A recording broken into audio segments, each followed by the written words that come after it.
It is a request for everyone in the back to be seated and please turn off your mobiles.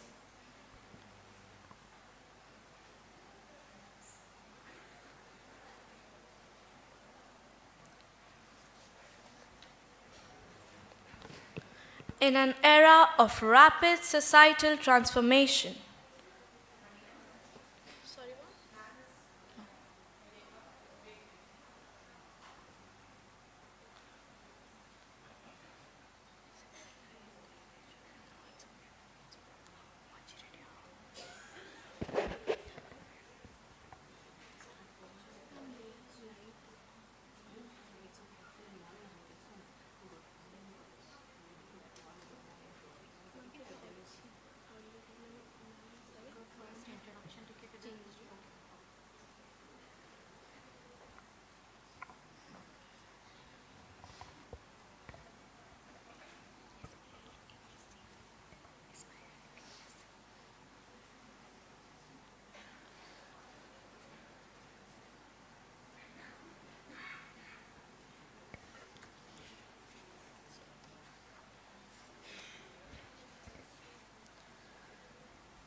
in an era of rapid societal transformation driven by globalization, technological change, and shifting cultural structures, human psychology is being reshaped in complex ways. A hearty good morning, esteemed Vice Chancellor, respected Registrar, honorable members of the dais, distinguished keynote and plenary speakers, eminent academicians, researchers, policy practitioners, doctoral scholars, and esteemed delegates from India and abroad. On behalf of Department of Psychology, School of Liberal Arts, XIM University, it is our privilege to formally welcome you to the International Conference on exploring the psychological impact of societal transformation, challenges, and opportunities. The theme of this international conference aims to invite rigorous interdisciplinary inquiry into how individuals and communities experience, adapt to, and are affected by these changes with the goal of advancing socially relevant and evidence-based psychological scholarship. This conference has been meticulously conceptualized to serve as a rigorous scholarly forum for examining the psychological implications of rapid and multidimensional societal change through empirical investigation, theoretical interrogation, and applied research discourse. The proceedings over the next 2 days aims to foster interdisciplinary convergence, methodological rigor, and evidence-based dialogues, contributing meaningfully to global psychological knowledge. With due observance of academic protocol, we now commence the inaugural session of day 1. May I invite the dignitaries to help with the lamp lighting?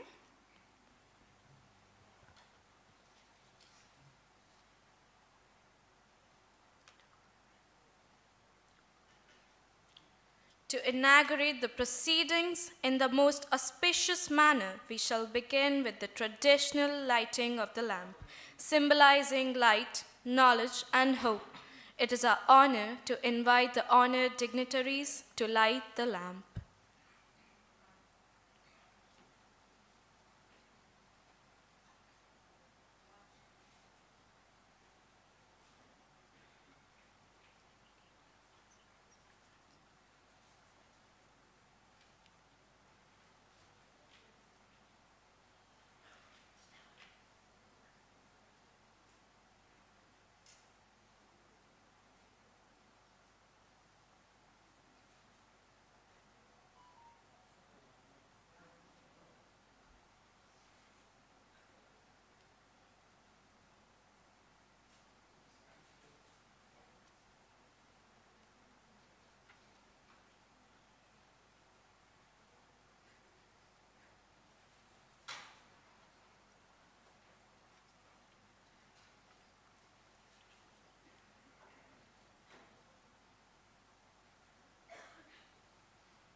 I would now like to request everyone to stand up for the prayer song.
May I request you to be seated?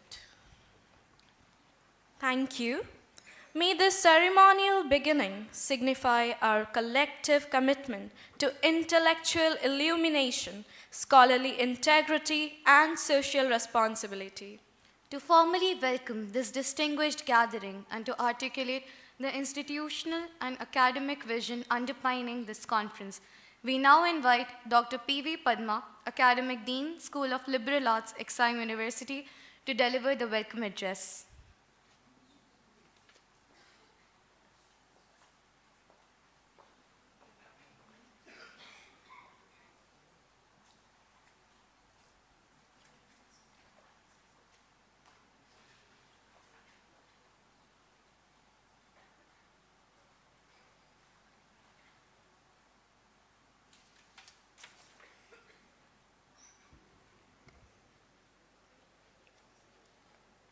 Respected Reverend Father Dr. K.S. Casimir, Vice Chancellor, Exime University. Respected Reverend Father Anthony Raj, Estate Registrar, Exime University in absentia. Respected Dr. Sankita Rath, a renowned psychologist and the keynote speaker of the day. Esteemed plenary speakers, guests, participants, deans of other schools, faculty members, and my dear students, good morning to you all. I'm delighted to welcome you to the International Conference on Exploring the Psychological Impact of Societal Transformation, Challenges and Opportunities, organized by the Department of Psychology at the School of Liberal Arts, Exam University. We are currently experiencing a period of rapid change influenced by technology, social relationships, cultural values, and shifting political landscapes. These transformations have a profound impact on how we think, feel, and connect with one another. Psychology offers valuable insights to understand these changes with depth and clarity. The theme of our conference highlights the challenges and opportunities presented by such societal shifts. While change can create uncertainty and psychological strain, it also fosters growth, resilience, and innovation. Balancing these elements is essential for promoting overall well-being. This esteemed gathering encourages meaningful dialogue among researchers, practitioners, and students, fostering discussions that link individual experiences with broader social context. The contributions you will witness span various fields of psychology, reflecting the importance of contemporary research in addressing real-world issues. As we embark on this journey of exploration and discussion, I hope this conference inspires meaningful exchanges, foster new collaborations, and yield fresh insights into the psychological dimensions of our evolving societies. I wish you all a stimulating and enriching conference experience. Once again, I warmly welcome you all and declare the conference officially open. Thank you.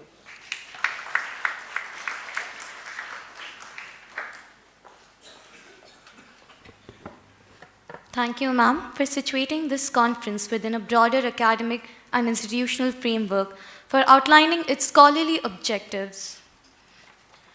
The formal inauguration of an international academic conference is most fittingly undertaken by visionary leadership.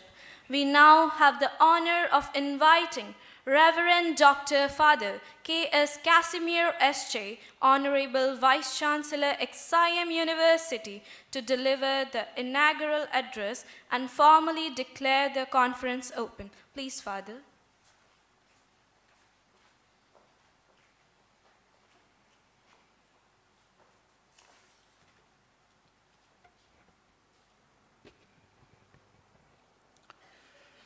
Respected dignitaries, distinguished guests, faculty members, dear delegates, and my beloved students. A very good morning to all of you and a very warm welcome. It gives me immense pleasure to warmly welcome all of you to the International Conference on Exploring the Psychological Impact of Societal Transformation, Challenges and Opportunities, organized by the Department of Psychology, School of Liberal Arts, XIM University. Contemporary societies are undergoing rapid and profound transformations, technological, cultural, economic, and social.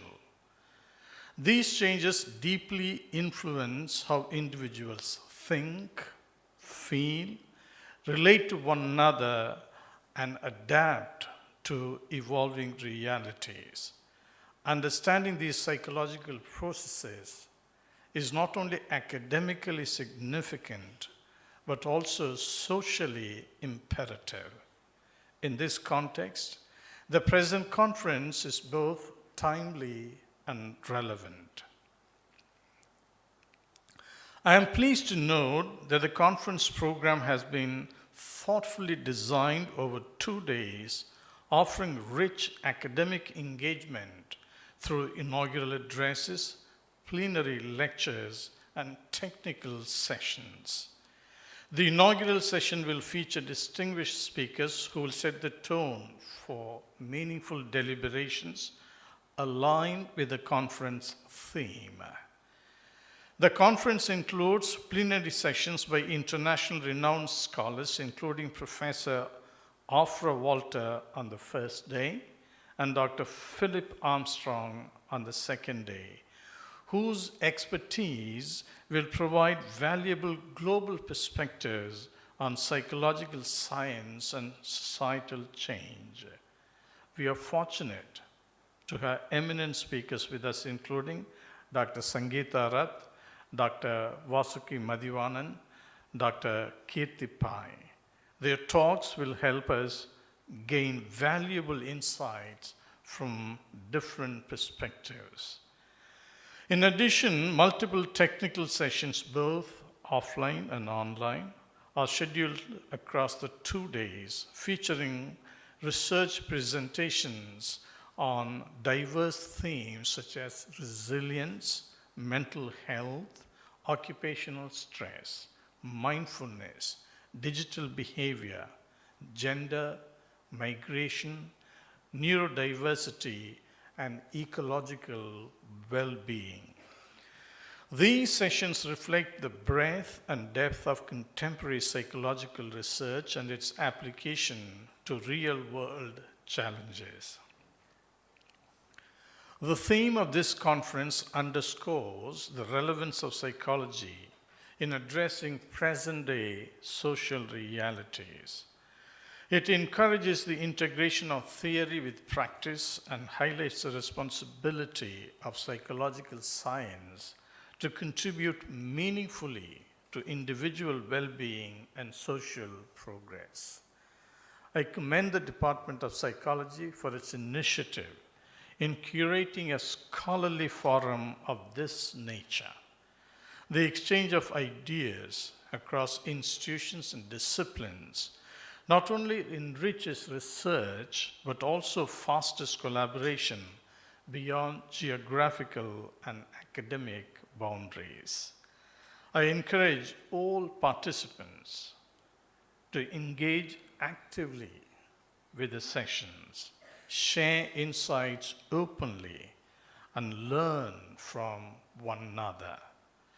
May this conference inspire critical reflection, meaningful partnerships, and continued scholarly pursuit.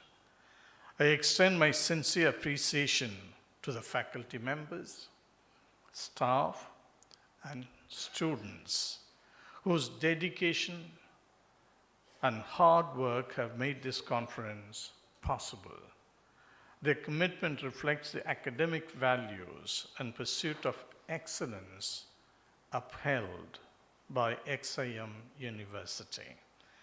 As we look ahead, I hope that the ideas and conversations emerging from this conference contribute to knowledge that not only explains societal change, but also guides it with insight, responsibility, and compassion. May this gathering strengthen psychologists' role in shaping a more reflective, inclusive, and humane future. I wish all participants a productive, stimulating, and intellectually enriching conference. God bless each and every one of you. Have a great day. Thank you.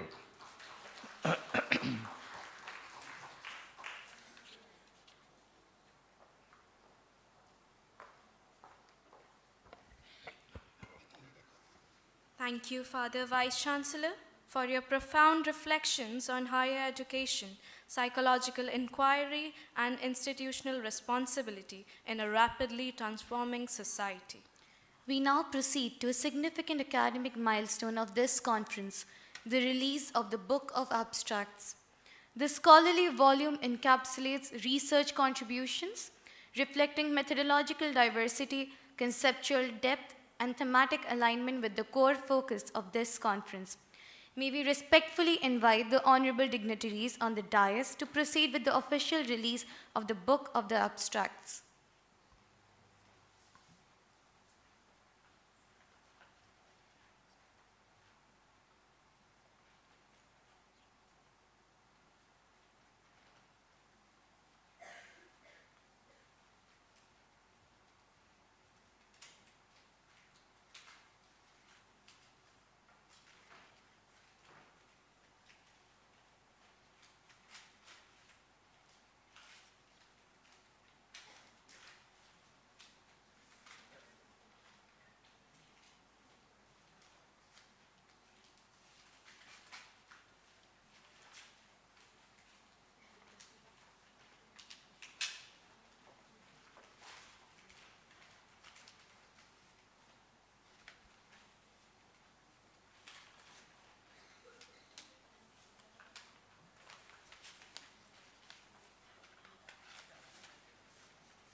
Thank you, everyone.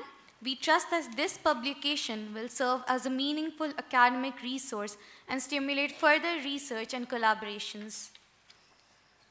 Before we proceed with the formal introduction of our distinguished guest, we request Father Vice Chancellor to honor Dr. Sangeeta Rath by presenting a sapling symbolizing growth, harmony, and enduring academic values.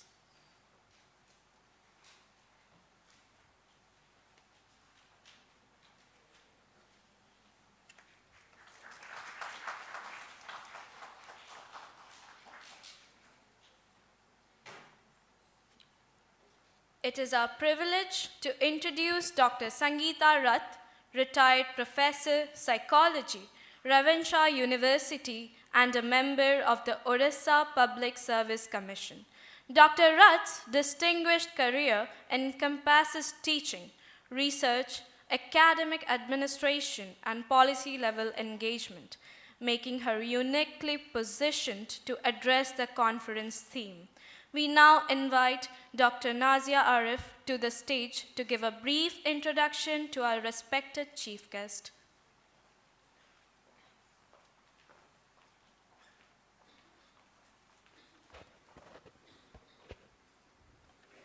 A very good morning to Father Vice Chancellor and all the respected dignitaries on and off the dais.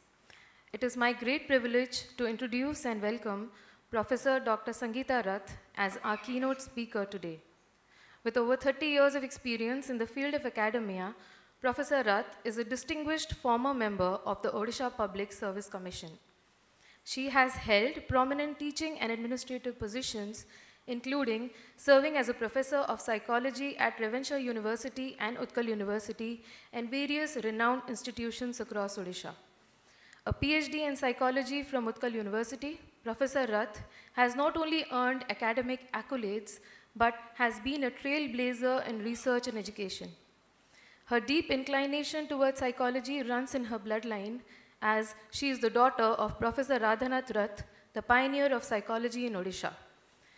Professor Rath has authored 9 books, published over 100 research articles, and has presented her work at more than 45 national and international conferences worldwide, spanning from Sweden to USA. Additionally, she has mentored 30 PhD students, further solidifying her influence as both a teacher and a guide in the field of psychology. Her leadership extends far beyond the classroom. She has served in several significant administrative roles, including Vice Chancellor in charge of Ravenshah University in various occasions, Head of the Department of Psychology, Chairperson of the PG Council, Chief Warden of Hostels of Ravenshah University. She has also served as an adjunct professor at IIT Bhubaneswar, contributing to the academic development of multiple institutions. Additionally, Professor Rath's contributions to the region are immense. As a regular columnist in leading Odia dailies like Sombad, Somaj, Dharitri, and Promeo, she addresses important psychosocial issues. She also shares her expertise through TV and radio appearances, offering insights on contemporary challenges. Outside of her academic and professional work, Professor Rath is a passionate gardener, winning awards for her garden for 10 consecutive years. We are honored to have such an accomplished and inspiring individual with us today. Without further delay, I would like to invite Professor Dr. Sangeeta Rath to the dais to deliver her keynote address. Please join me in giving her a warm welcome. Thank you.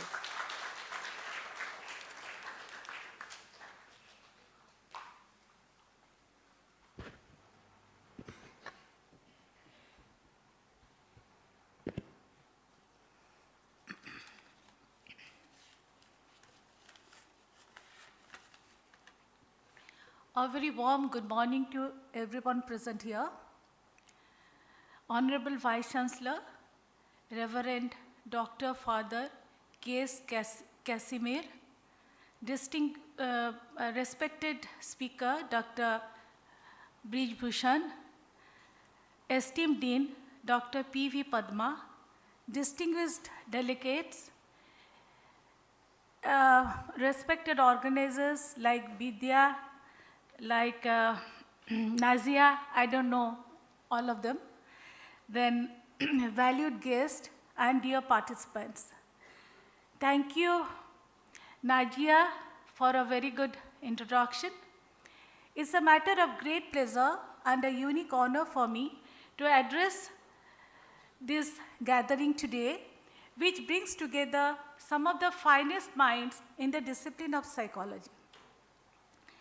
We are living in an era where societies across the globe are changing at a pace unprecedented in human history.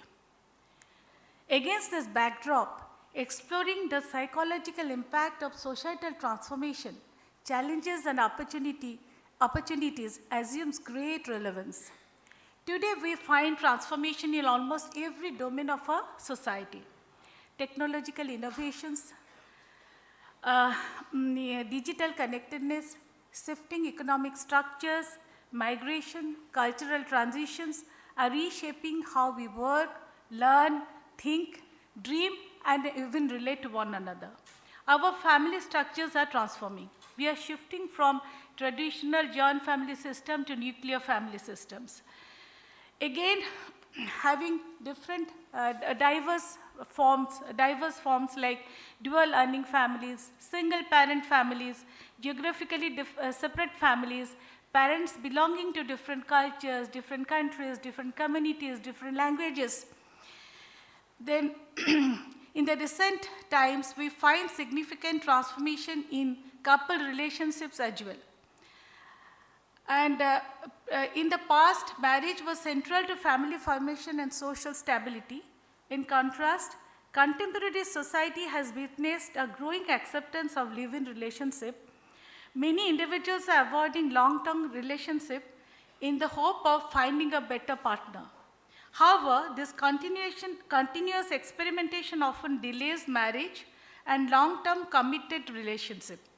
As years pass, the opportunities for deep bonding diminishes and many individuals find themselves alone, feeling loneliness and facing loneliness and lack of meaningful emotional support. Again, many married couples consciously choose not to have children.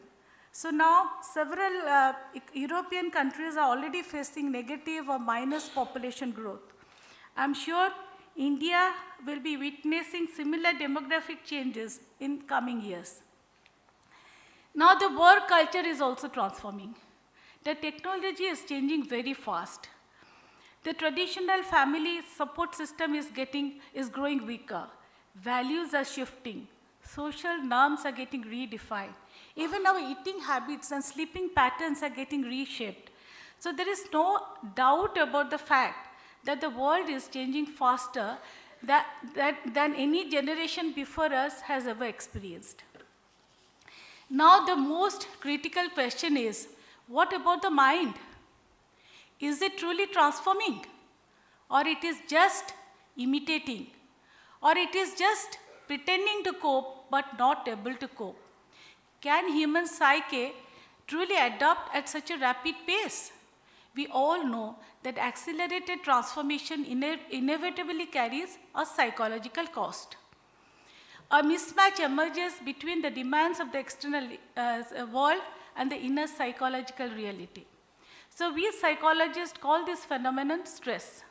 So when the demands of the external situations are overwhelming, or when the demands of the external situation exceed our coping abilities, we experience stress. So in this evolving landscape, we observe rising levels of stress, anxiety, depression, uncertainty, social isolation, and loneliness. This transformation is filled with so many paradoxes.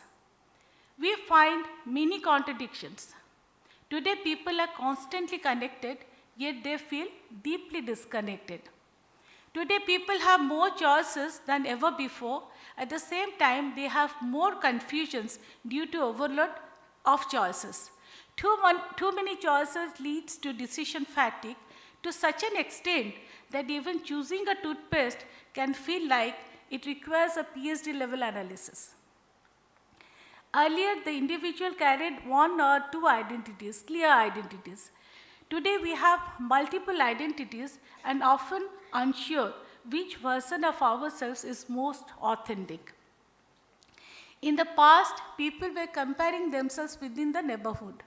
But today, people are comparing themselves with millions of strangers. And interestingly, they will never meet these strangers, but these strangers deeply shape their perception and self-esteem. Today, information is virtually unlimited, but the attention and attentional capacity of people remain limited. People have access to immense cognitive stimulations, but they experience digital fatigue and cognitive overload effect. Contemporary media no longer functions as a passive mirror of the society. Instead, media actively constructs psychological narratives through selective framing and repeated exposure. These narratives create cognitive biases and often contribute to polarized thinking. Today, almost every adolescent is involved in a romantic relationship. Yet many are neither emotionally nor psychologically mature enough to manage its complexities. But they believe love is permanent and unique. But in reality, romantic attraction is largely driven by biochemical process in the brain. The euphoric feeling produced by love is temporary in nature and it fades after some time. Adolescents are not trained how to handle breakups and emotional loss. So education, life skill training, counseling are the need of the hours for adolescents. Now, modern parents are taking parenting very seriously. Most of the parents want their children to become super kids. So in a race to raise super kids, most of the parents are hyper parents. So this sort of hyper parenting or excessive parenting is extremely injurious to a child's cognitive and mental development. Now parents want their children to be the best, have the best and achieve the best. So drive at all cost has become the obsession of modern parenting. Society has become very child-centric and investment-centric. So as a result of which, children have little time for unstructured play and adolescents are left with no space for reflection. And due to this type of intense social and academic pressure, suicide rate among the adolescents and young adults in India is one of the highest in the world. So the parent should understand that each child is unique in his or her own way. Parents should be trained to accept their children for who they are or what they are, not what they think them to be. So this acceptance includes recognizing both the abilities as well as the limitations of their children. Our parents must understand that academic excellence is not the only indicator of success. There are many paths to success in life, and every child can thrive when their unique strengths are valued and nurtured. In India, there is still very limited awareness regarding suicide and mental health. Parents and society at large often try to understand suicide by linking it to recent events or recent failures or immediate stressors. But suicide is a very complex phenomenon and it's a multifaceted act. So in most of the cases, suicide is the outcome of long-term clinical depression. Individuals suffering from this type of depression, they give warning signs directly and indirectly before committing suicide. They take a lot of time to decide whether they will commit suicide or not. They seek for help, but they're never, now people are not aware that these are the warning signs or these are the symptoms so that they can take the help of the psychologist or psychiatrist. Although we all know suicide is the permanent solution to a temporary problem, or suicide is a permanent response to a temporary mental state, but still we don't this problem is not very much addressed in the society, and people are committing suicide, but people, because the society at large and the parents, they don't understand, they were suffering from clinical depression.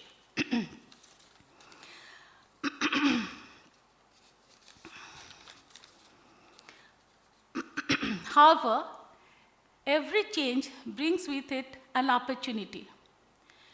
So, psychology is discovering a rich landscape of new opportunities as well. Currently, we are witnessing an unprecedented rise in the awareness about the mental health. Psychologists are trying to integrate mental health perspectives into developmental policies, governance, and social planning. Psychological services are being strengthened across educational institutions, workplaces, and community settings, reflecting a more inclusive and preventive model of care. As a result of social transformation, the discipline of psychology is also undergoing a paradigm shift in its approach and priorities. In the late 19th and early 20th centuries, the concept of IQ or intelligent quotient dominated the field of psychology. Intelligence was mostly equated with cognitive abilities like logical thinking, problem-solving skills, verbal and mathematical abilities, etc. But this IQ-centric model lost its popularity because it failed to explain the real-life success, the quality of relationship, and emotional well-being, effective leadership. These things it could not explain.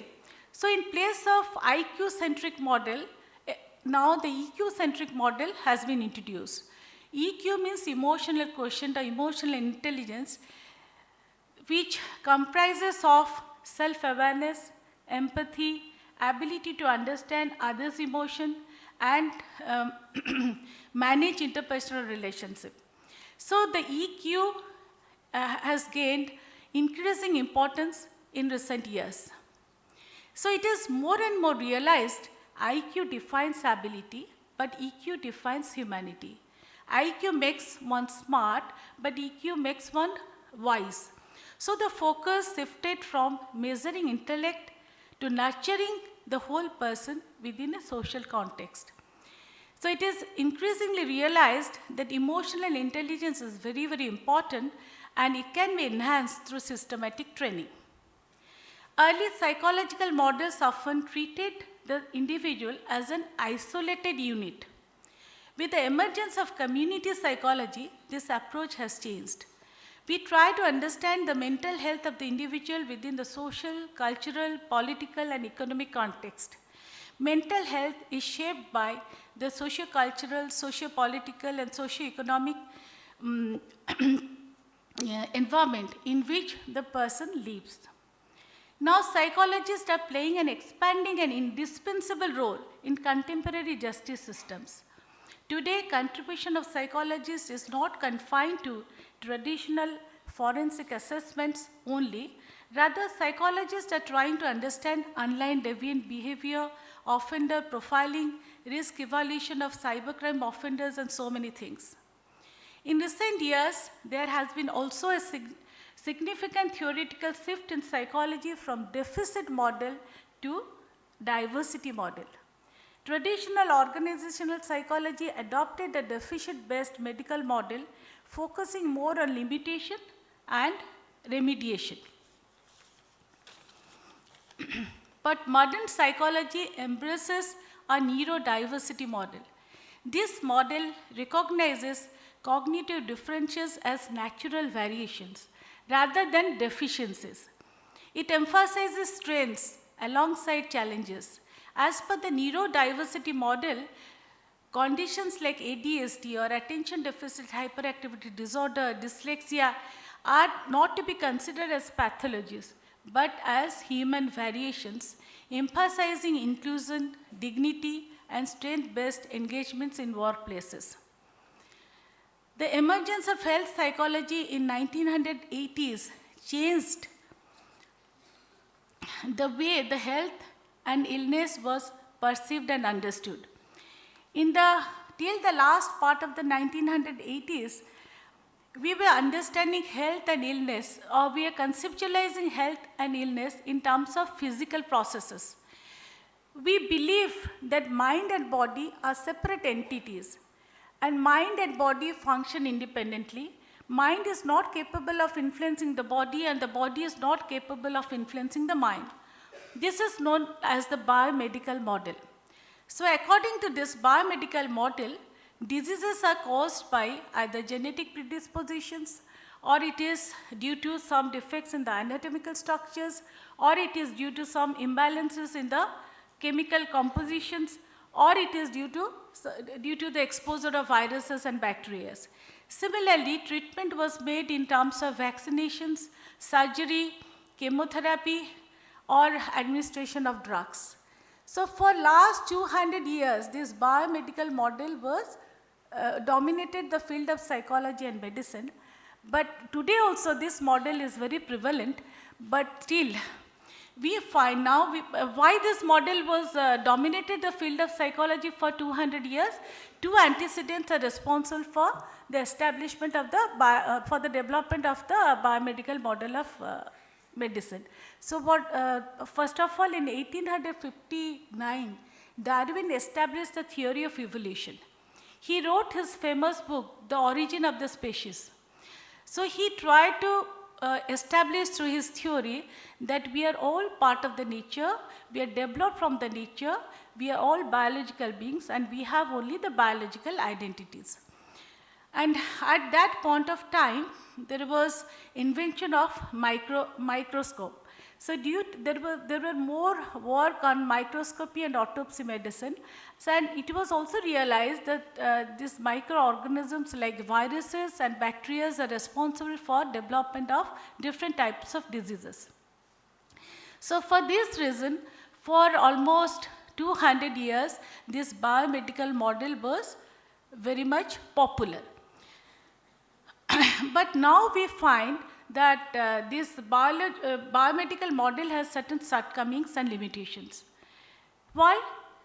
Because when 100 people are exposed to measles viruses, only 5 or 10 people are getting affected by measles, and rest 90 or 95 people are not getting affected by measles. So here the biomedical model is not able to explain why this phenomenon is, why this is happening, why it is affecting to some people and why it is not affecting to other people. Then again, it was also realized the human beings have a very powerful mind. We have a very powerful mind and very profound emotion. And so we are much different from lower animals. However, in 1980s, psychologists and medical professionals realized that psychological factors affect all aspects of our physical well-being.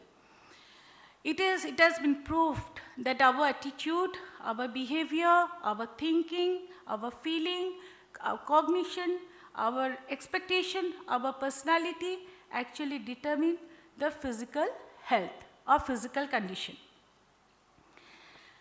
So our physical, it is empirically proved that mind and body interact continuously and influence each other.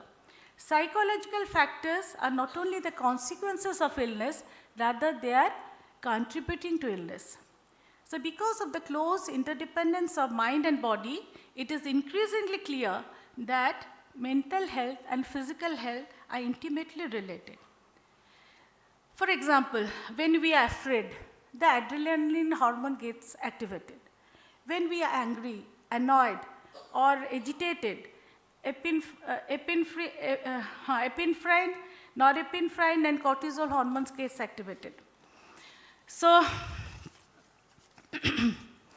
when we are in stress, more and more cortisol hormone gets activated.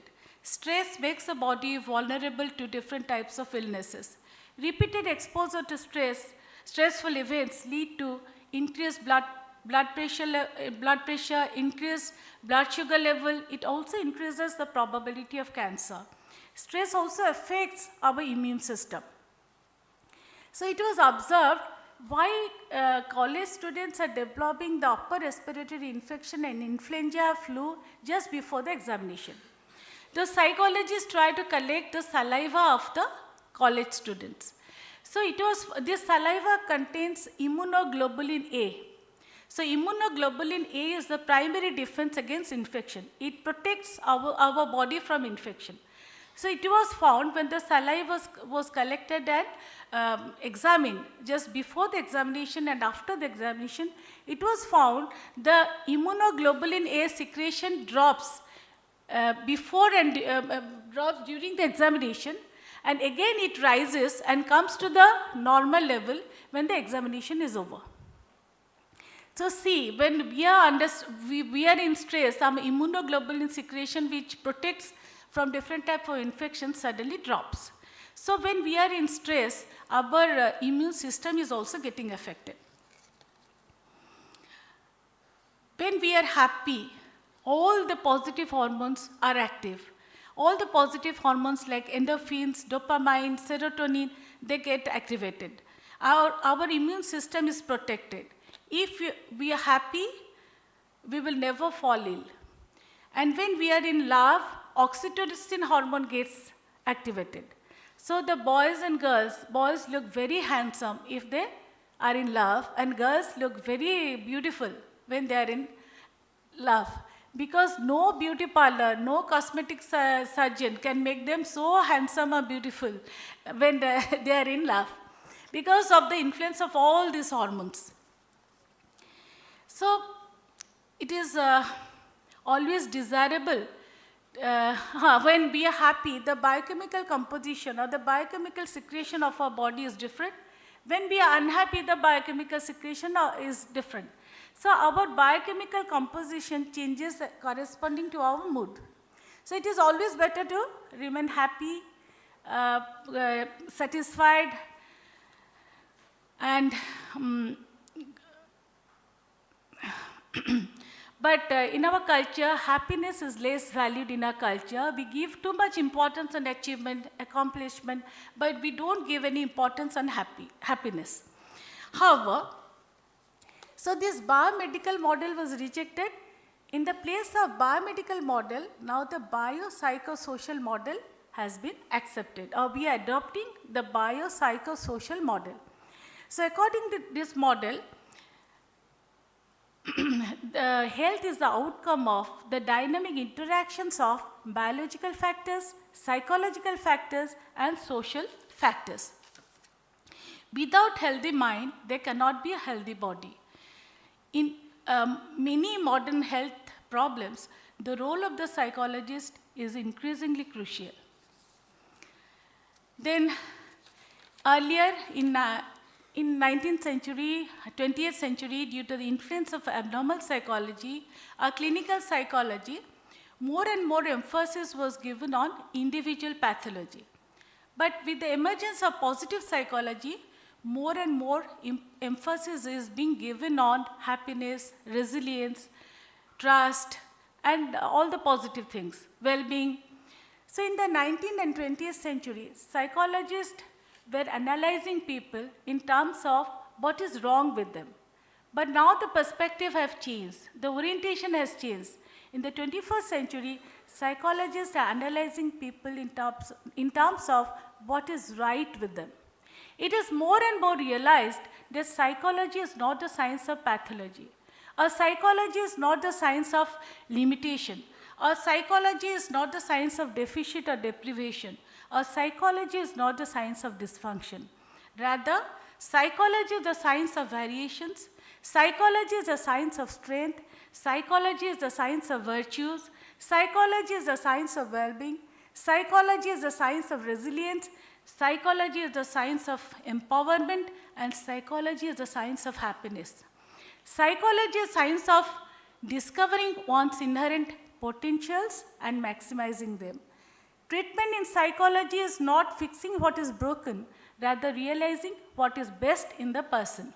So I would like to conclude by saying, let us embrace this transformation with wisdom, respond to challenges with unity, and approach one another with kindness.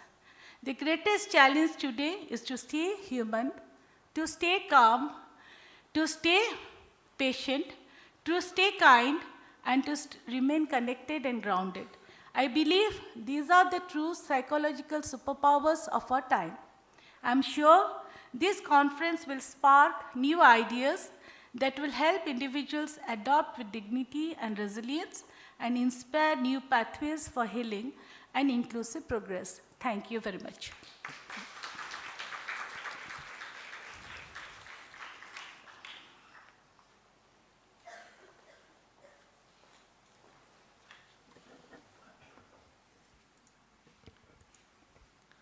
Thank you, ma'am, for your analytically rich keynote address, which has provided a robust conceptual foundation for the deliberations to follow. May I now respectfully invite Father Vice Chancellor to kindly present the memento to our esteemed guests as a token of our sincere appreciation for the enlightening address delivered.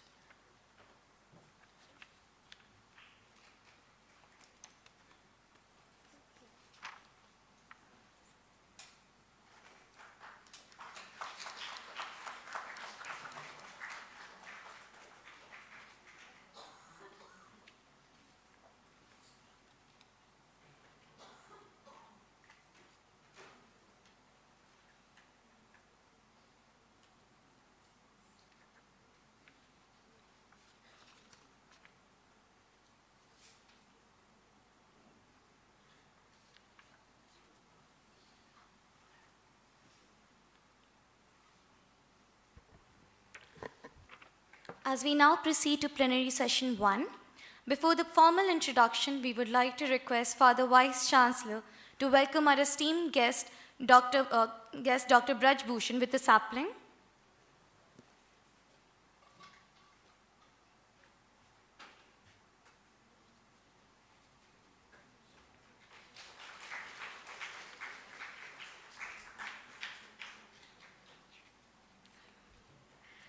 It is our honor to introduce Dr. Braj Bhushan, a professor in the higher administrative grade, Department of Humanities and Social Sciences, Indian Institute of Technology, Kanpur.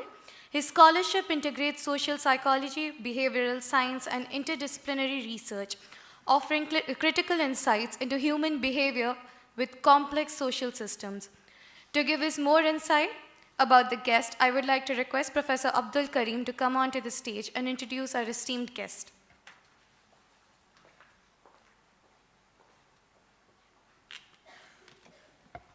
Research has addressed critical areas such as emotional process, trauma and stress, cognitive ergonomics, psychological measures, cognitive ergonomics, psychological measurement, and developmental. The Association for Psychological Science, Washington, United States, and the British Psychological Society, and has United States, and the British Psychological Society, and has received several prestigious honors. So we are privileged to have him with us honors. So we are privileged to have him with us today. It is my honor to invite Professor Braj Bhushan to deliver the gatherings. Please.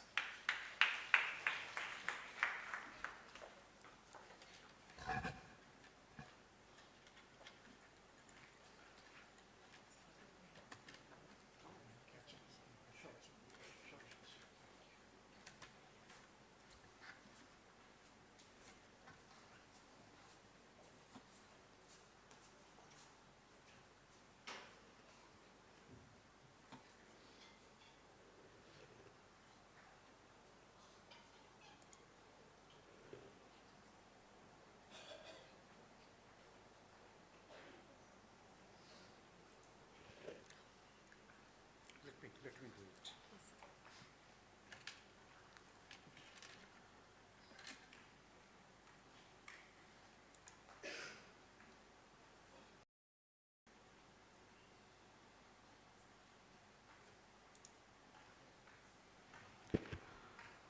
So, good morning to all of you. Honorable Vice Chancellor, who had to leave just now, the Dean of the school, Dr. Padma, our guest of honor, Dr. Sangeeta Rath, my esteemed colleagues from XIM University and other institutions, the students of this university and the other attendees. I'll be primarily talking to you about the inner landscape, focus being completely on how things evolved, the societal transformation that India has seen in last 75 years or so. And if as a psychologist, if we have to look at the contemporary changes, and if we have to find relevance of the discipline, then how can we go ahead?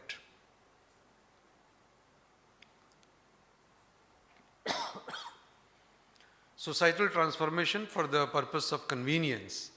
I'll be looking only at 4 kind of changes: the cultural changes, the economic changes, the technological changes, and the political changes.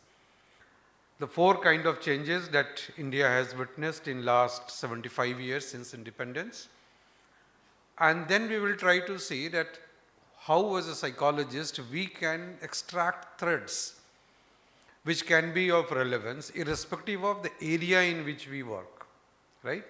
So you don't have to think in terms of whether it will fit into clinical or social or other domains.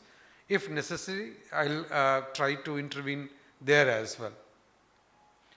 Historically, we were by and large similar in nature till the onset of 90s. 47 to 90s, by and large, Indian societies were the same. The behavior in terms of those in the urban area, those in the rural area, were largely the same. The socio-economic, socio-political situations did not see much of a change, except for the electoral changes that we saw in the country and different provinces.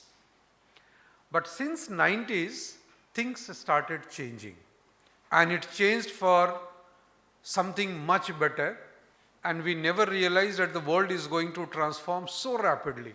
The changes in 90s were not so rapid. There were specific changes, especially in the social sector, in the economic sector, and the technological sector. All 3 sectors are being projected there in 3 verticals. The major changes, if you see, started primarily in 2000 and thereafter, where cultural transformation were going beyond our control. The economic factors were becoming too liberal, and the technological advancements took such a drastic shape that now we have become extremely dependent on what AI is going to tell us. Now, as a psychologist, if you see, the changes both at the level of culture and economy drastically affected the mental health. The previous speaker referred to it. Technology and politics also underwent a big change, and 2 important things came to challenge. One was the identity, not only as an individual, but also our collective identity. And then the resilience of the individual and the group, both were being tested, and both are being tested rather.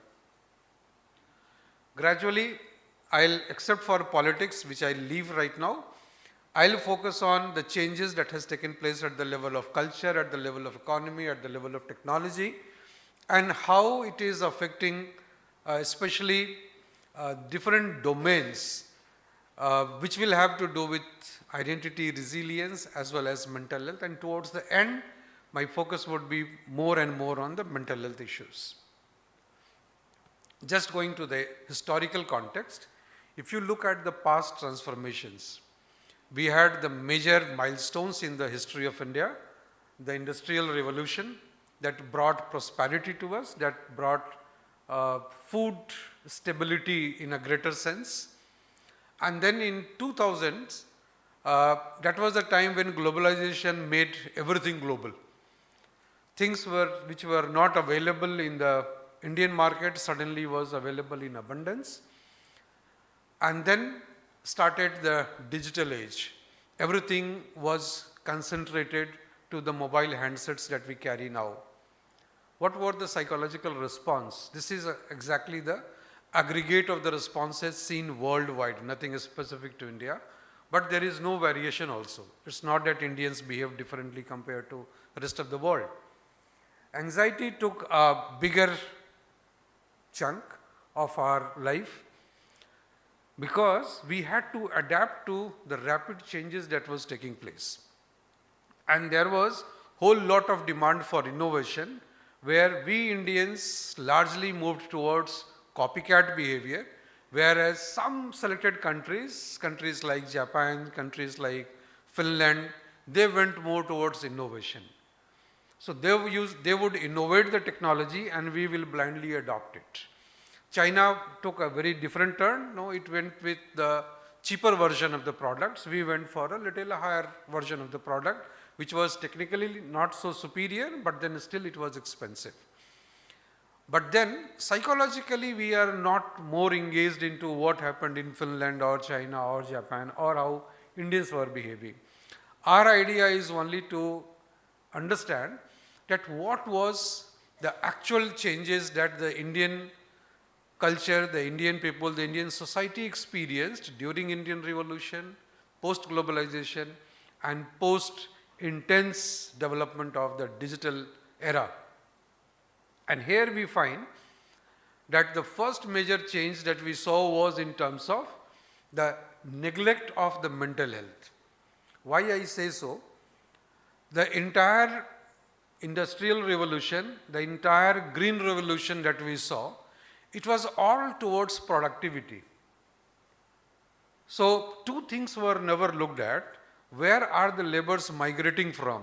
Sociologists would be more interested from that point of view, but social psychologists should also be equally interested. No? Why large number of agricultural farmers from Punjab wanted more number of laborers, and in the entire north and eastern part of India was supposed to become the supply chain for it. Till date, we have a large flow of migrant laborers from these states. Then what happened? Gujarat experienced the Industrial Revolution.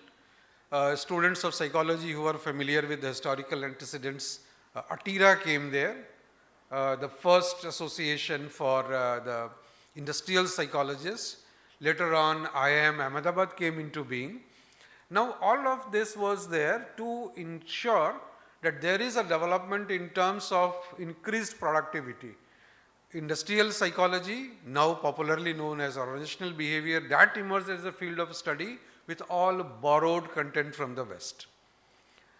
This was all at the cost of neglect of mental health of all those who either wanted to satisfy their dream and therefore migrated to Punjab and Gujarat, mostly Punjab.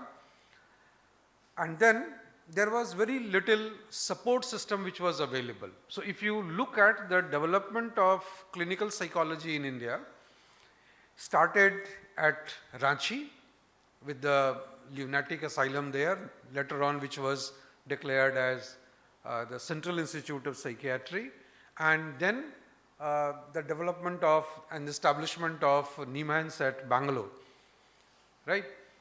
Ideally, if you think, ideally because of these issues, the first mental health establishment should have come up in Punjab, but it did not happen. Why?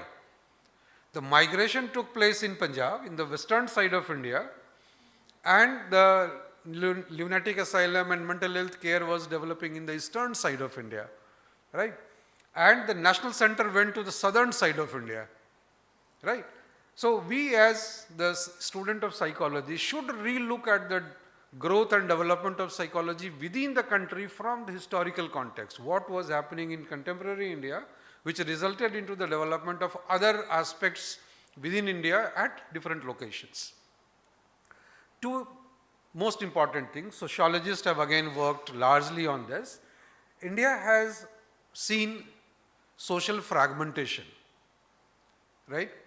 The traditional caste system that we had started weakening because our earning power increased. Now, government started introducing the different kind of welfare measures. So there are systems wherein students belonging to certain categories get reservation both in terms of education. Okay. Suddenly the demographic pattern started dwelling. No? Something which was very strong, the caste system which was very strong, started loosening. Right? This would affect which are my support systems likewise. And then comes the economic dependency, where we have the psychological stress, which kept on compounding based on the colonial. How this economic dependency has affected our mindset, our psyche, that would be something which would be very interesting, to study. If you look at the key psychological impact of all these historical antecedents, what has led to increase and decrease, stress and anxiety remains the key. In all books of psychology, in most of the research papers of psychology, you will find these two key terms. How good a student you are, or how seasoned a professional you are, you will keep on using the word stress and anxiety loosely for everything, right?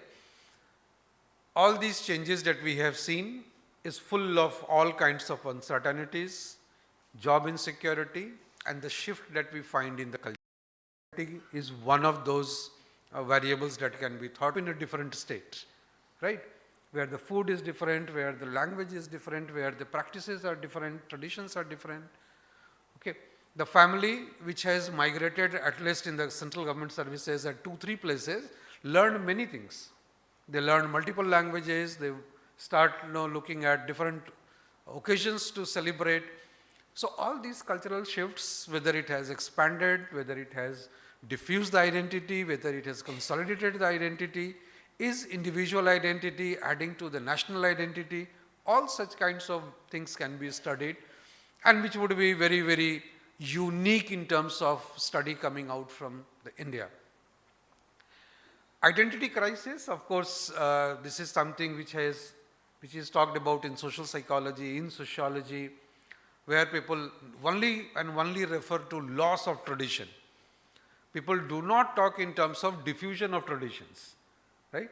So I might be celebrating something else because of the location where I was born and brought up, from where I picked up those habits, and I am now living in some other place where the tradition might be very different.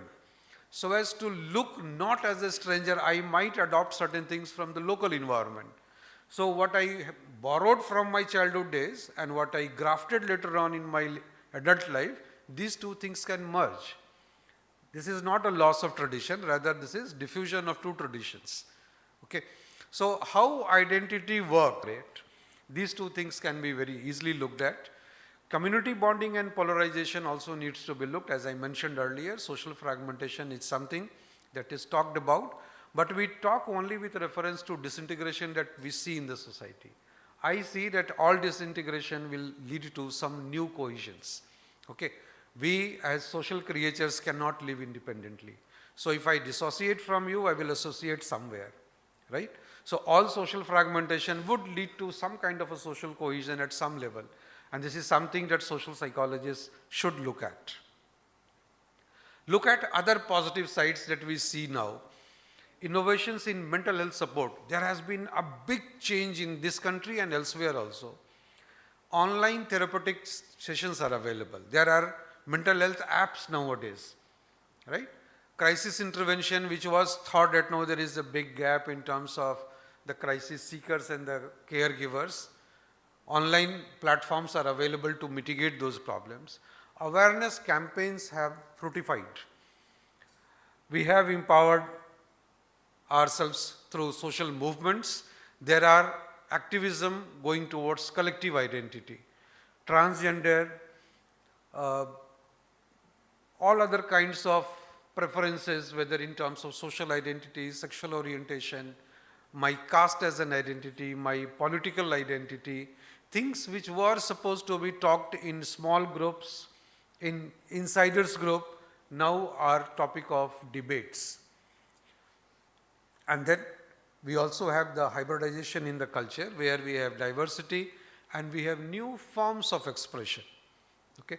Social media has taken over everywhere, and we also experience as a consequence that there are certain kinds of extra load on ourselves. These are the challenges that we are experiencing.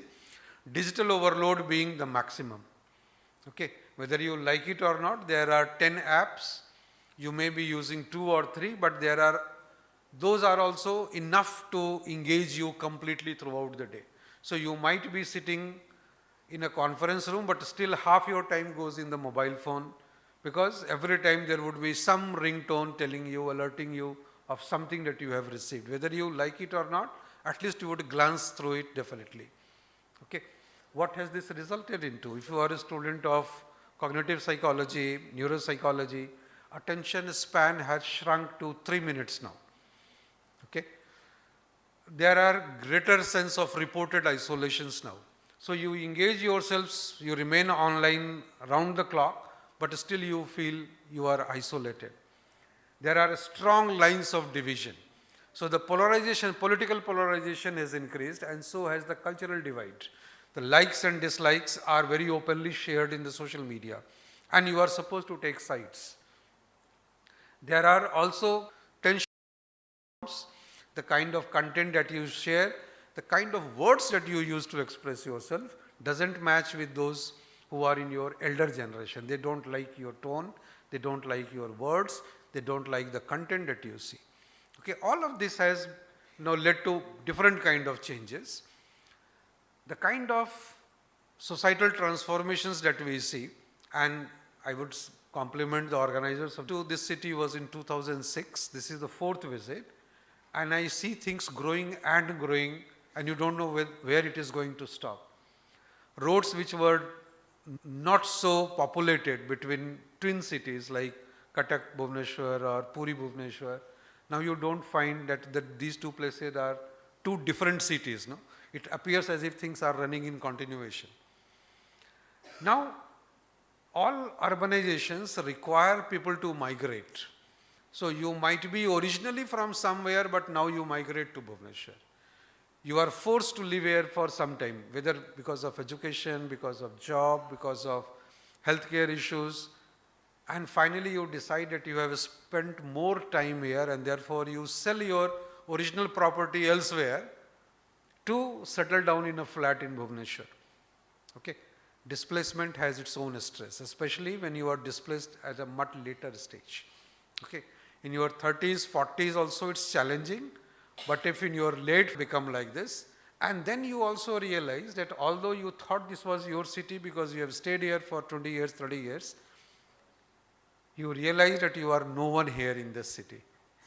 Okay.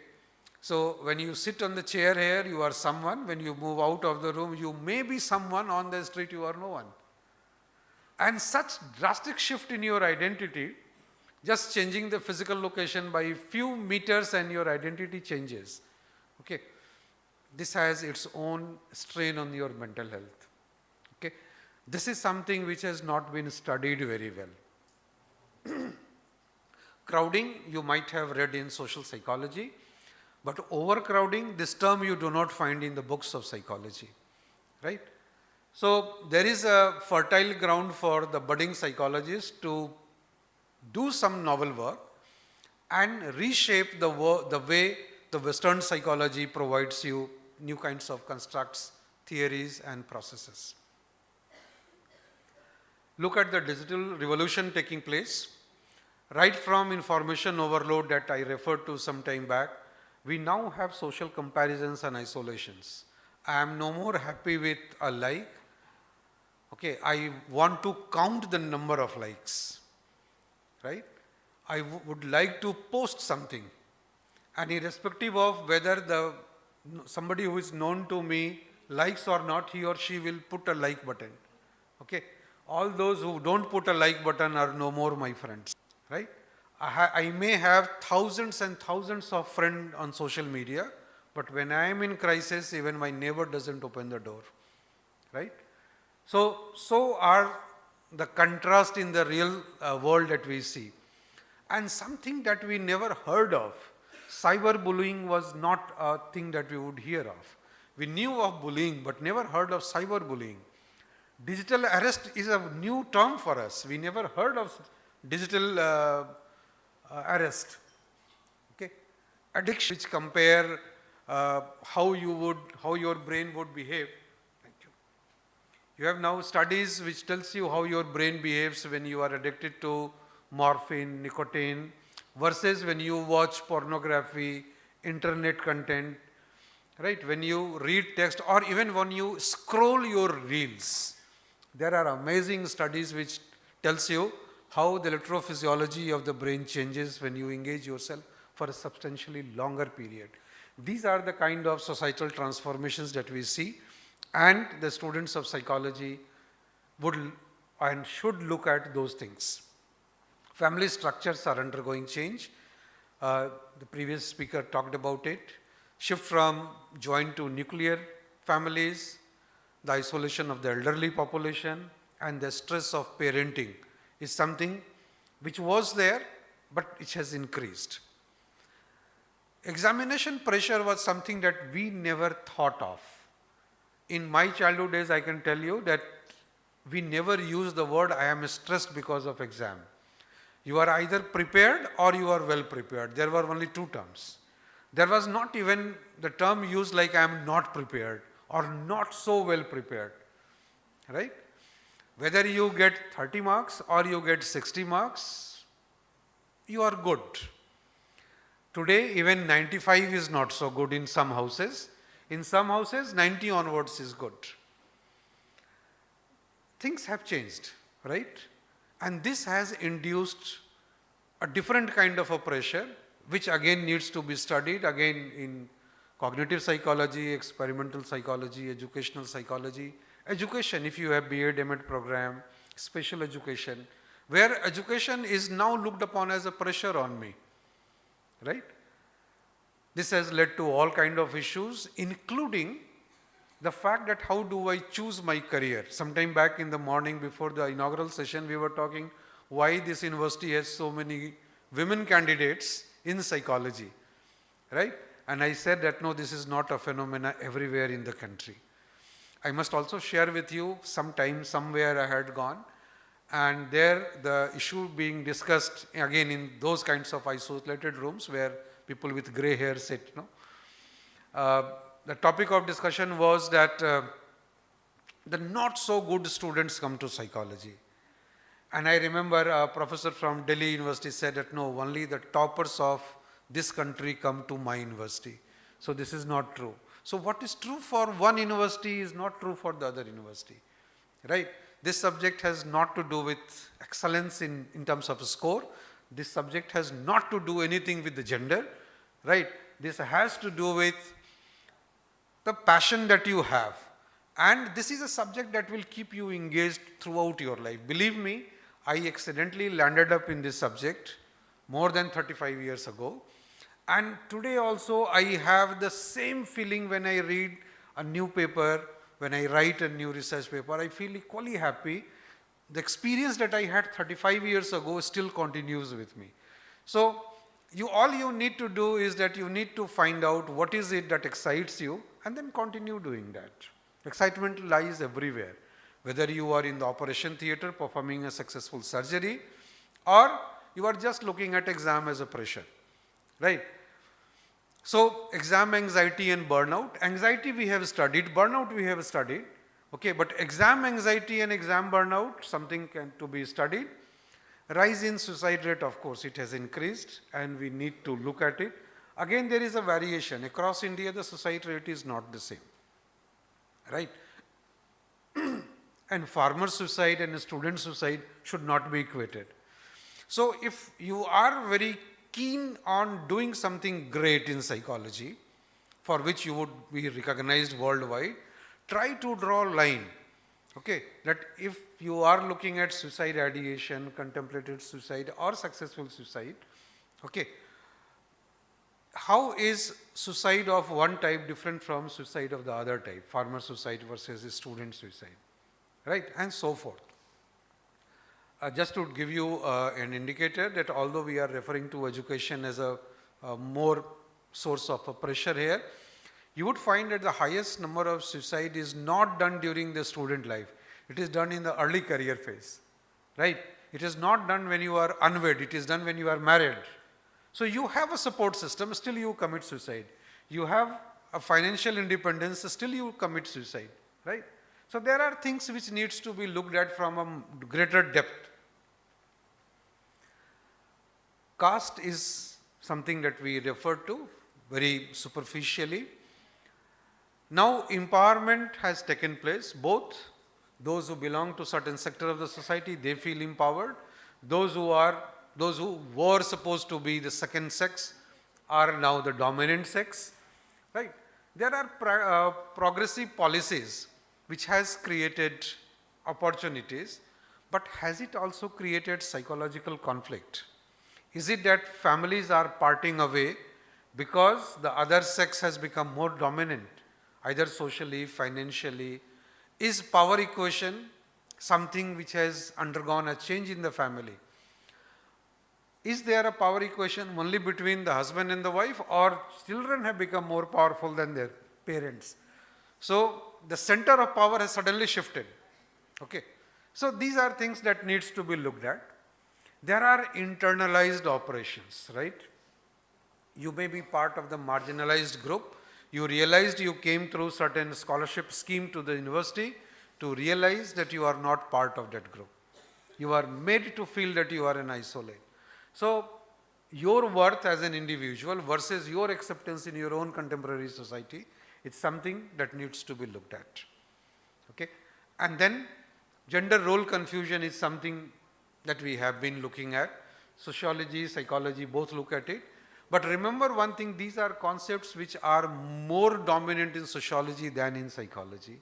And I think that we as an experimentist, we have a much greater role to contribute not only to the content of psychology but also to the content of sociology. Because they also always do macro kind of study, and therefore there are certain things that they are bound to miss. Climate change and environmental stress, again this is a term not to be found in books till now, but something that you can look at. Anxiety can also be looked upon as eco-anxiety, how anxious you feel yourself if you land up in Delhi. If you have gone in cities in the country which are not so polluted versus city where you find pollution level to be high.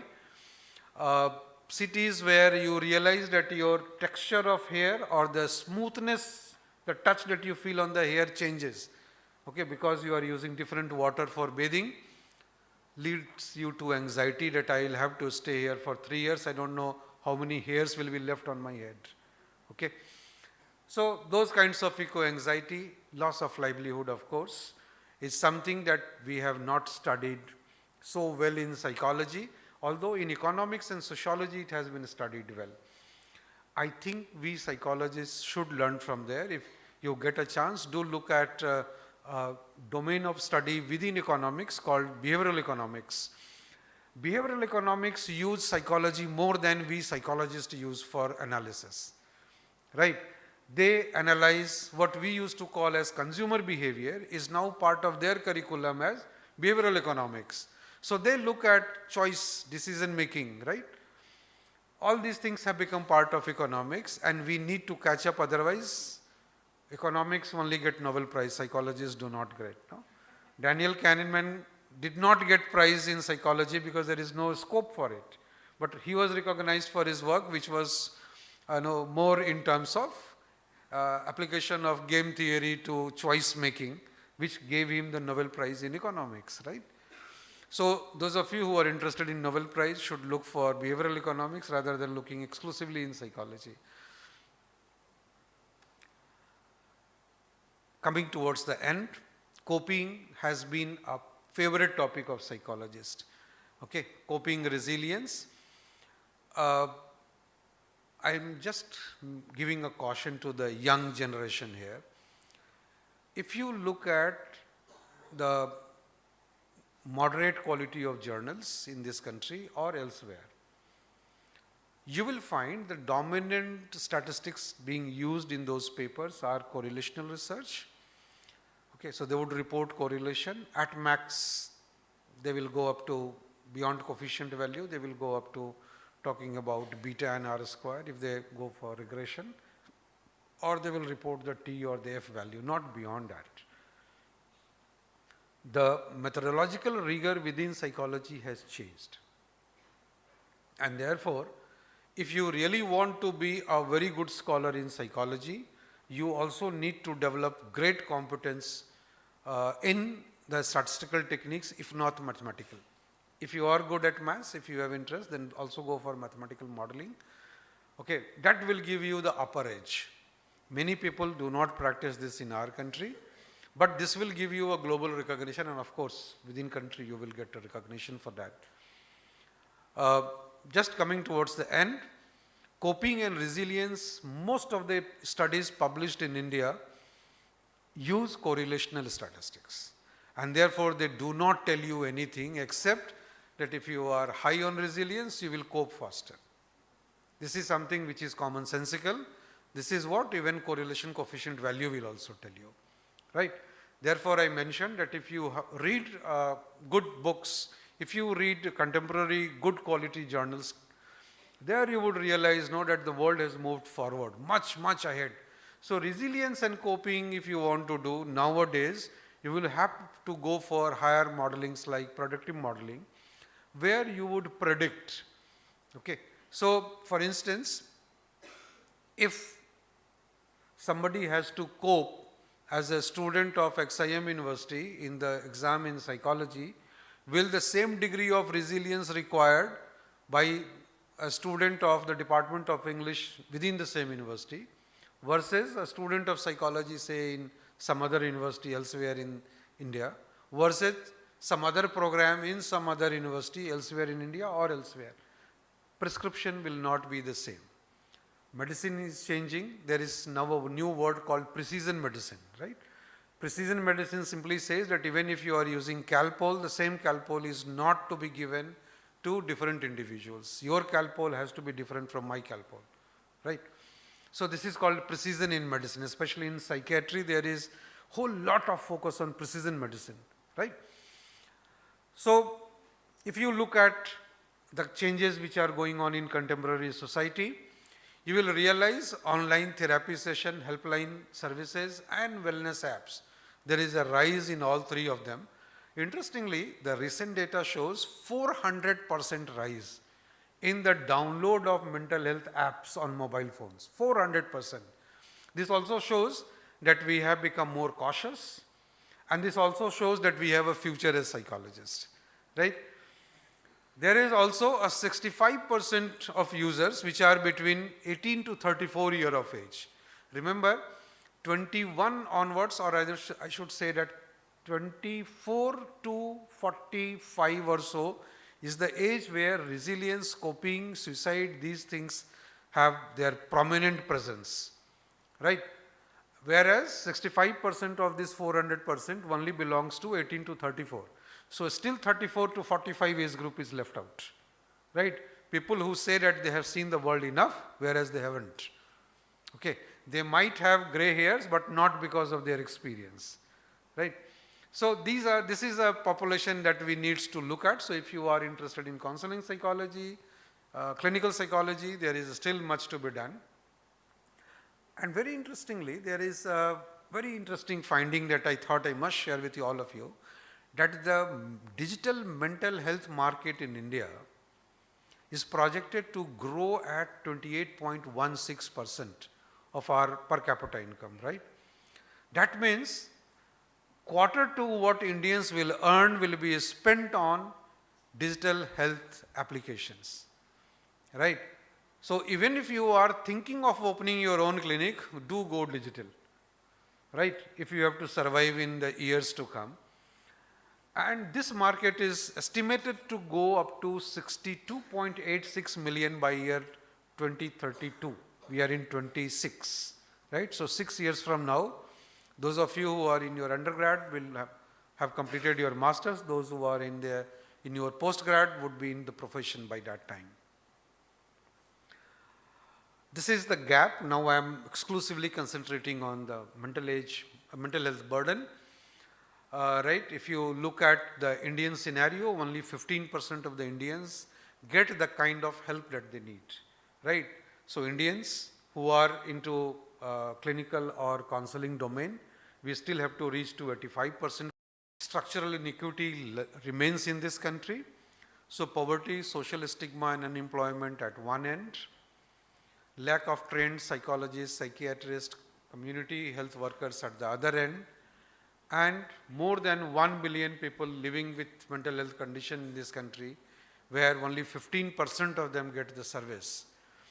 This structural inequity needs to be mitigated. We are 110-year-old in this country.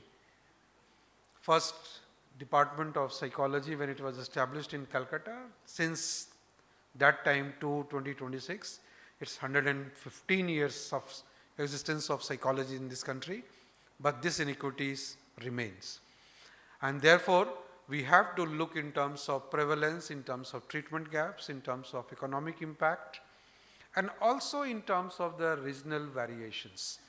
So I leave you with some major disruptions that can be seen in the contemporary society. Teletherapy is something which has just begun in this country, has not taken up. The crisis response system we do not have in this country at all. Wearable device is only restricted to measuring your blood pressure. Digital watch gives us to the psychological state. AI chatbots have started, but I am not aware of any AI chatbot developed in this country, whereas we know that cultural psychiatry, cross-cultural psychiatry has proven that the issues do not remain the same across culture. Mental health apps have been developing, they have been being downloaded, but then the systematic scientific investigation of the existing app needs to be examined, and AI-driven diagnostics have begun. Okay. This is a domain where non-experts are doing the expert job. So all you need to do is to know coding, bit familiar of statistics and computer science, and that will make you an AI expert. So as an AI expert, I can now model intelligence, I can model anxiety, and remember that there is always a training data which is used in AI. So if your data is faulty, the entire model is faulty. And believe me, I would have seen more than hundreds of such models in the recent years which have faulty predictions. Not because the coding was faulty, but because the data was faulty, right? And who knows data collection, interpretation and conclusion better than psychologists and social scientists. So we have a future where I see that we have to contribute a lot, not only to psychology, but to sister disciplines within social sciences like economics, sociology and political sciences, and to the ever-growing field of AI and ML, where they would need massive data from our end, where our models have proven something so that they can bootstrap the data and do their predictive modeling to see whether the AI system results into similar kind of output that we find in our research. So I leave you with these thoughts, and I again express my sincere thanks to all of you for this patient hearing. Special thanks to Professor Padma. She is the culprit who has brought me here to bore you for such a long duration. So all that, the blame for boring you goes to her, and if it all something was fruitful, it again goes to her, because she was instrumental getting me here. Thanks to all of you.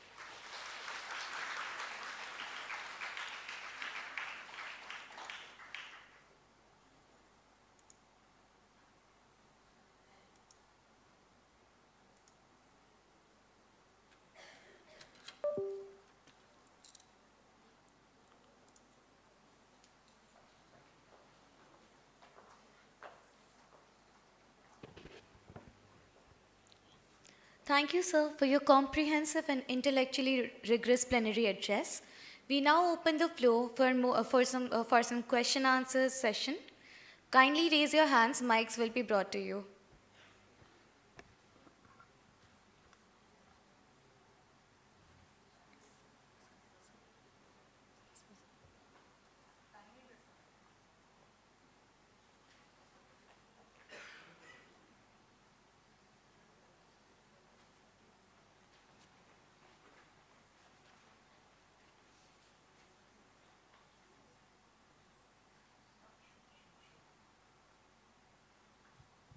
Hello. Good morning, sir. Really grateful for your presentation, and trust us, or trust me, it was not boring at all. Uh, my question was regarding the growth in terms of what you just explained. You said that there was only 15% of people in India that get the services or that get the provisions that they're supposed to get. With the digitalization that you were talking about, do you think that the provision will increase in any way? And if so, do you think for us, being currently graduate students, in which field do we enter for us to be a part of that 69 million growth in India? First, I must compliment you for letting me know that it was not a boring session. Two things. See, 15% of Indians getting the services that they require is something, it has been a systematic malfunctioning in this country. This is a country where the actual immunization program, the medical health care has also not reached the last person in the queue, right? So mental health was never a priority. Mental health became a priority only in recent years when the court of the country started focusing on student suicide. Before that, there was only what you call lip service that mental health has to be looked upon. But it was always thought that if you are in a joint family, your mental health is good. The reverse is true in many cases. If you are with your third generation, your mental health is better. That was also not true. And there are series of events of life which will be stressful, which is also not true, right? So these were the words, these were the findings that actually we all gathered from the literature from the West. And without examining most of them, we thought that this is the correct finding. When the remaining 85% of Indians are going to get the mental health services, I don't know. My guess is that not during my lifetime, definitely. And I still have at least 2 decades, I think so. At least 1.5, I would say. Now, why I'm not posing pessimistic, but simply saying that the requirement of the society has undergone a big change. By the time the government mechanism will try to fulfill the gap, the society, ever transforming society's requirement will also undergo a big change. Going digital is definitely something that is looked for. The last minute connectivity is still available only on the mobile phone services, right? So you may not have food in the house for the next day, but at least you would have 10 rupee data pack in the mobile phone. That is true for the rural India as well. Therefore, something which is provided cheap, something which is authentic. These two things I think would be the guiding forces. Now, where do we lie in this mechanism? We are not going to make app, okay, unless you take another course and develop app development capability. Psychology students are not taught this. But what we are good at is what you call as differential diagnosis. No app is good at making differential diagnosis, right? Believe me, if you give your blood sample in 3 labs on the same day at a gap, or you get the sample collected at one point and distribute it randomly to 3 different labs, the findings of the 3 labs will be little different. Right? This is something that we have tested, right? So I'm not saying something hypothetical. In a place where machine outcomes, computerized outcomes, have these limitations, human skills would play a much better role. So as a graduating student, I would say that if you skill yourself better, okay, either in terms of diagnostics, if you are into clinical, in counseling or therapy, if you are into clinical or counseling, or even if you are into a hardcore study of social realities, from a psychological perspective, adopting the recent trend of data collection, data analysis. Even that would be a big service to the digitally growing mental health field. Thank you, sir.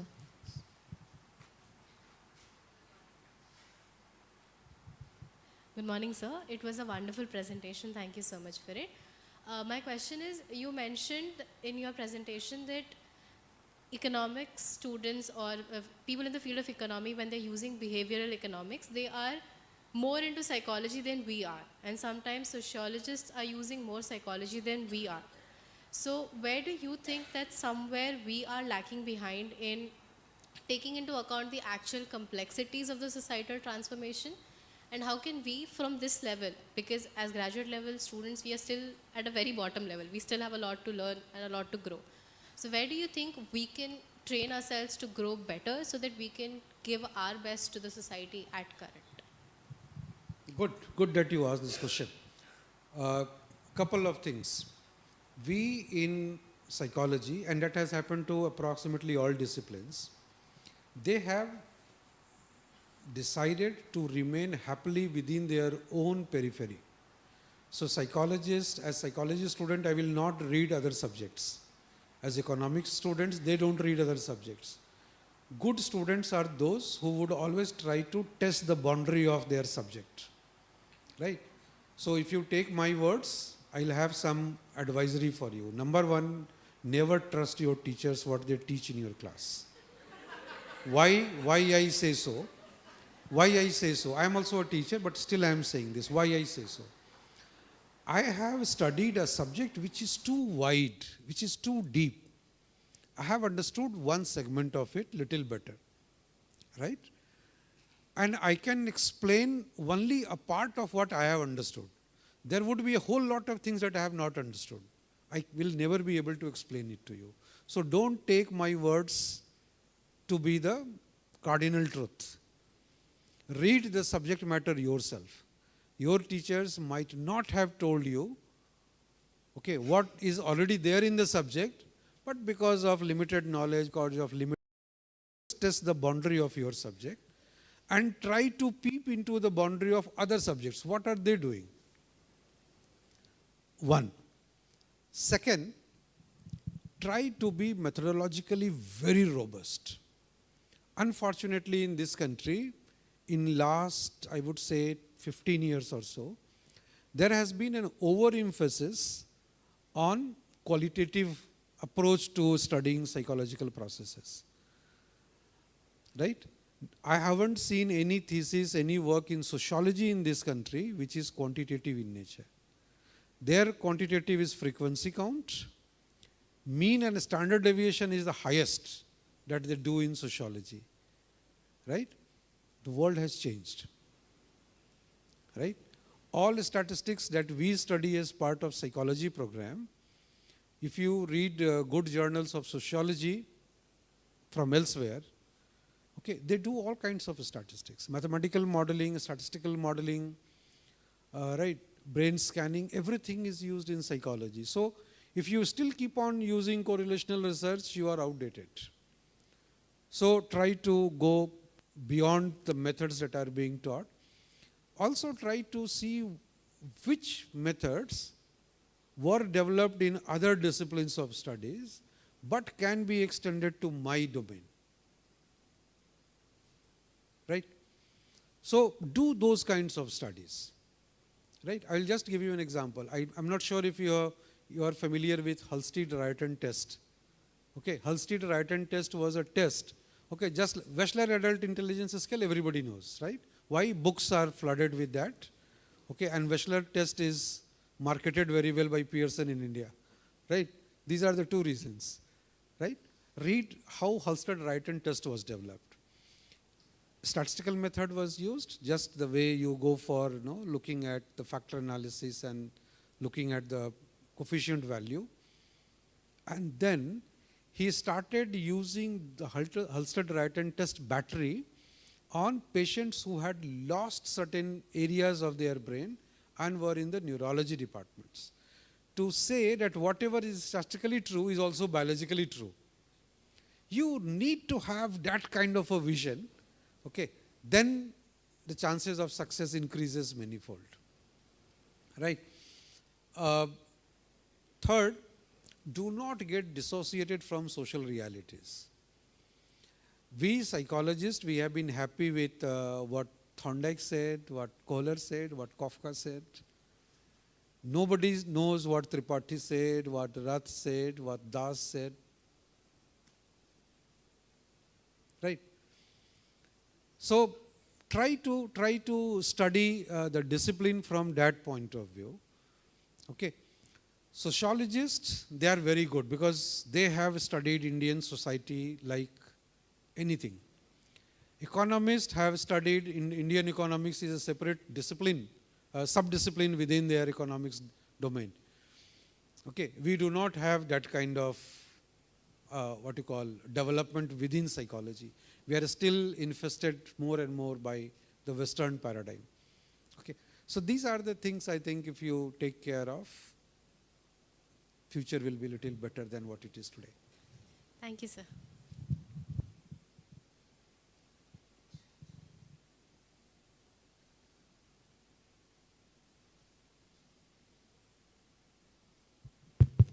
Yes. Hello. Good morning, sir. Thank you for your presentation. I had a very general and I think a contemporary question about what are your views on AI-induced psychosis? Because it's a very up-and-coming problem that I have like recently heard about, and I would like to know your views on it and how do you think like psychologists of this age would be like tackling this problem? Frankly speaking, I am not familiar with the word AI psychosis. And I warn you not to get attracted towards new terminologies for 3-4 reasons. Psychologists, if you look at worldwide, this is a phenomenon. Large number of psychologists, I would say around 65% of those who credit psychology courses, they show preference for clinical psychology courses, psychopathology. So there is a human tendency to look more towards what is missing in me or what is unique in me, and is also negatively toned. Right? All psychopathologies are supposed to be negatively toned.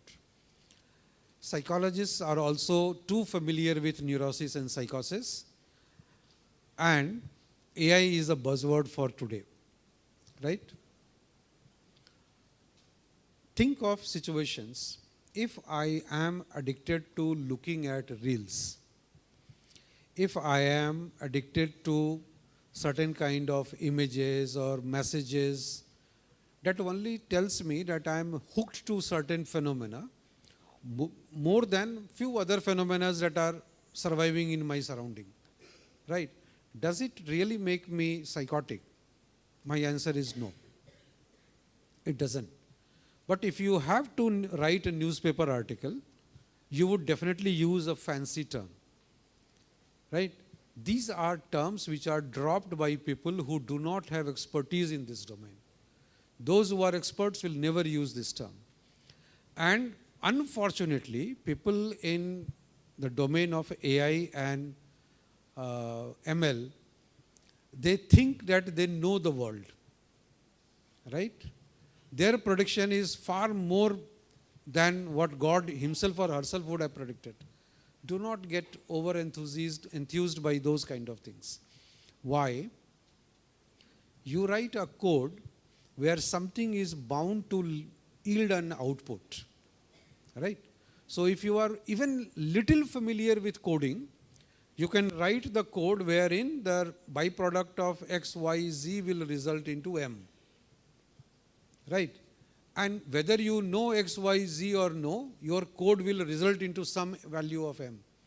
So you can always tell me that if the previous speaker spoke for these many minutes and you spoke for that many minutes, this shows that you have some tendency towards psychosis more than her.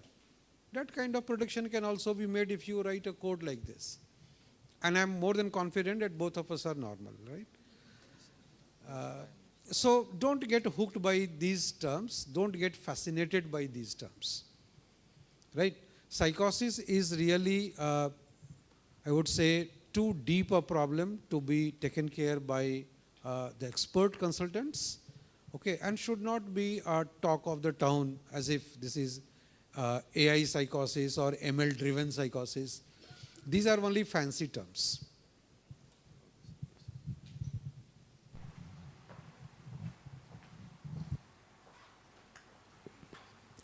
Now that's the end of the Q&A session. Thank you students for the enlightening questions. And as we move forward, as a token of gratitude, I would like to request Padma ma'am to present sir with a memento.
To formally conclude the inaugural session, we now invite Dr. Neha Jha to present the vote of thanks.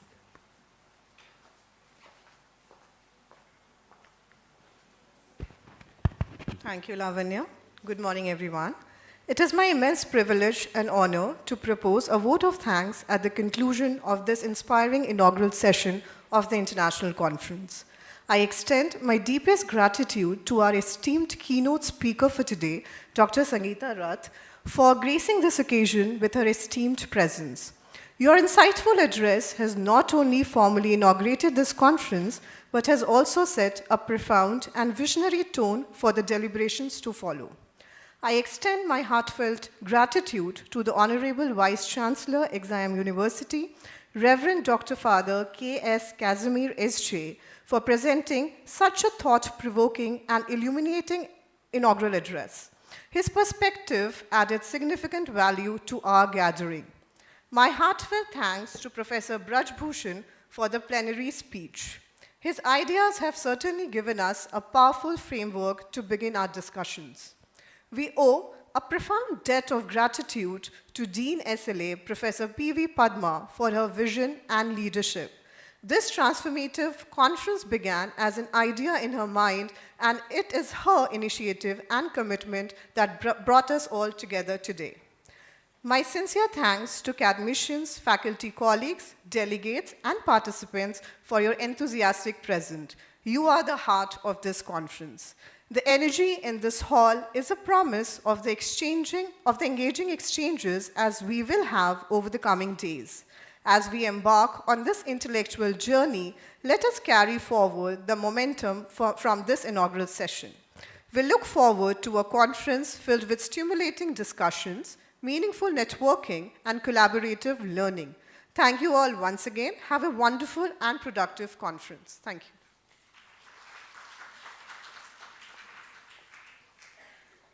Thank you, ma'am.